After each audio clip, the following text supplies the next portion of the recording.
This is Jonathan Cahn. 232 years ago, in the first ever presidential inauguration, the nation's first president addressed a jubilant multitude and a nation that was united in shared values and a common hope in America's future. In that first ever presidential address, George Washington gave the newborn nation a prophetic warning.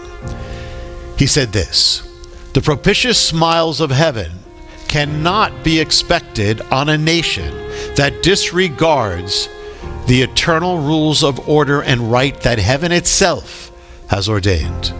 In other words, if America followed the ways of God, his eternal rules of order and right, the blessings of God would remain upon it. But if America should ever depart from the ways of God, then his blessings would be removed from the land. And now, January 20th, 2021, another presidential inauguration takes place, and the nation's capital city, named after that first president, has become a military zone. For the first time in American history, a presidential inauguration is devoid of people. Instead of a jubilant crowd, 25,000 American troops stand guard over the National Mall, in which flags stand in for the missing people, and barbed wire surrounds the halls of American government. There is no war. There is no overt threat from beyond its borders. Rather, the threat comes from within. Division infects the land, as does a plague that has kept its citizens masked and locked in their houses, as the nation's functioning has been in large part paralyzed. For months, America's cities have seen protests and riots, and doors and windows shuttered and buildings set on fire. And the nation's most revered edifice of government, the Capitol building, taken over by an angry mob, with the nation's leaders fleeing for safety. And so the prophetic warning that was given on that day of that first inauguration, the smiles of heaven, are being removed from the land.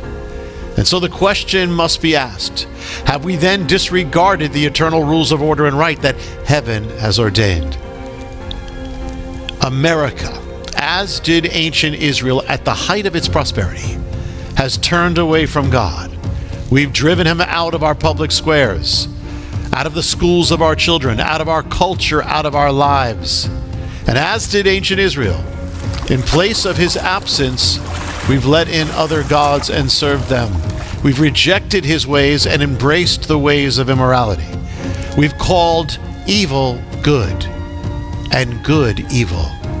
And as did ancient Israel, we've lifted up the most innocent among us, our babies, and shed their blood. Israel sacrificed thousands of its children. We've sacrificed millions, tens of millions, unborn children who are not here this day, this inaugural day, because we took their lives. And their silent screams ascend to heaven, and their blood is on our hands. We've passed down rulings from Washington, D.C. that war against the eternal laws of heaven on human life, human nature, gender, marriage. We've indoctrinated our children against the ways of God. We have done as we were warned not to do, and then we wonder why the blessings of heaven are being removed from our land. When judgment came to ancient Israel, it manifested in the form of an enemy attack, a strike on the land, a wake-up call. It came to America on September 11th, 2001. And it came to the very place where George Washington stood and prayed on the day of America's first presidential inauguration. The biblical template of national judgment then ordains a period of years in which the nation is given the chance to return to God or else head to judgment. In the case of ancient Jerusalem, that period, from that first enemy strike to the year when the greater shakings began, was 19 years. From the strike on American soil in 2001 to the 19th year brings us to the year 2020, the year when the great shakings began. The danger that this window of time is drawing to an end is now upon us. We stand in a most critical moment. Mr. President, President Biden, you have called for unity and peace. But how can a nation have unity and peace when it wars against the very foundation on which it stands?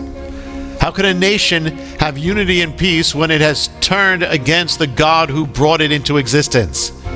And it has turned. The nation that once led its school children in prayer and taught them of His Word now declares such prayers and teachings to be forbidden, and now instructs its children against the ways of God. How can that nation have unity and peace? How can we have unity and peace in America if we have no unity and peace with God? We are a house divided against itself, and a house divided against itself cannot stand. Mr. President, how can you place your left hand on the Bible, the Word of God, and then with your right hand sign laws into existence that war against His Word? How can you place one hand on the Word that ordains human life as sacred and in the image of God from conception, and then with the other hand sign laws into existence that will promulgate the killing of that human life, of those children? How can you invoke the name of God in your oath and lay your hand upon His Word, and then implement laws that will suppress the going forth of His Word, that will censor His Word and those who advance it? You plan to enact laws that will disregard the distinction between male and female, man and woman. Did not the warning of our first president involve that very thing? If we disregard the eternal rules of order that heaven itself has ordained, you plan to enact laws